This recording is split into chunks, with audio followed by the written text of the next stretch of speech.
سيدي الشيخ، ضمن هذه المغريات التي يمر بها الشباب ورغم التوسع في الحرام والتضييق في الحلال، كيف نستطيع أن ندفع الشاب بأن يبتعد عن الحرام ويلتزم بالحلال مع هذه الضغوط التي يمر بها؟ سیدی، حلال میں تنگی اور حرام میں وسعت آتی جا رہی ہے۔ ان مشکل حالات میں ہم نوجوانوں کو حرام سے دور رہنے اور حلال کو اختیار کرنے پر کیسے آمادہ کر سکتے ہیں؟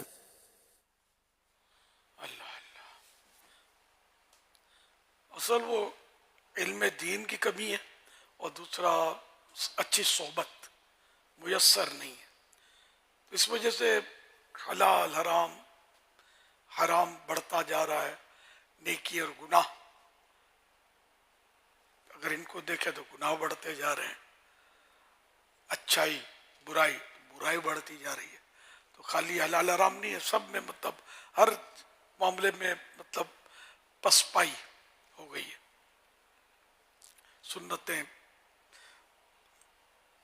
چھپ رہی ہیں اور گناہ بھرے انداز بڑھ رہے ہیں۔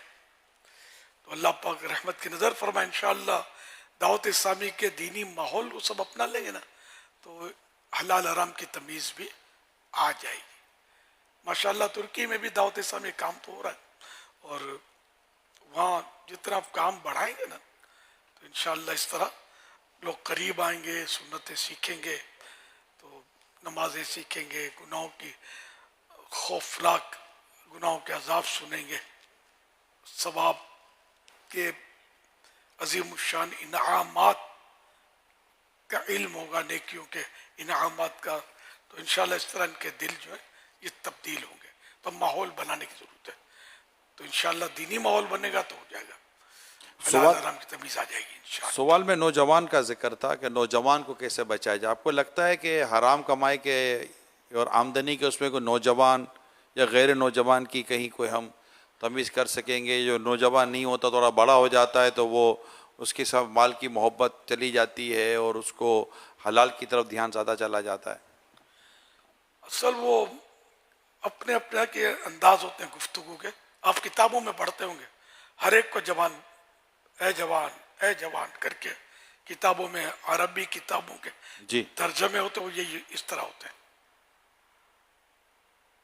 اچھا، جوان کے ایک معنی بہادر بھی ہے،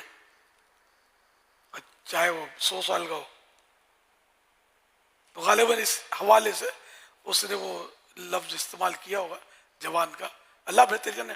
ورنہ اندر چھوٹے اگر جوان کہا بھی تو وہ بوڑھے کے لیے کوئی حرام جائز تو ہو جائے گا، نہ عورت کے لیے جائز ہو جائے گا۔ حرام سب کے لیے حرام ہے، حلال سب کے لیے حلال ہے۔ صلو علی الحبیب صلی اللہ علیہ وسلم۔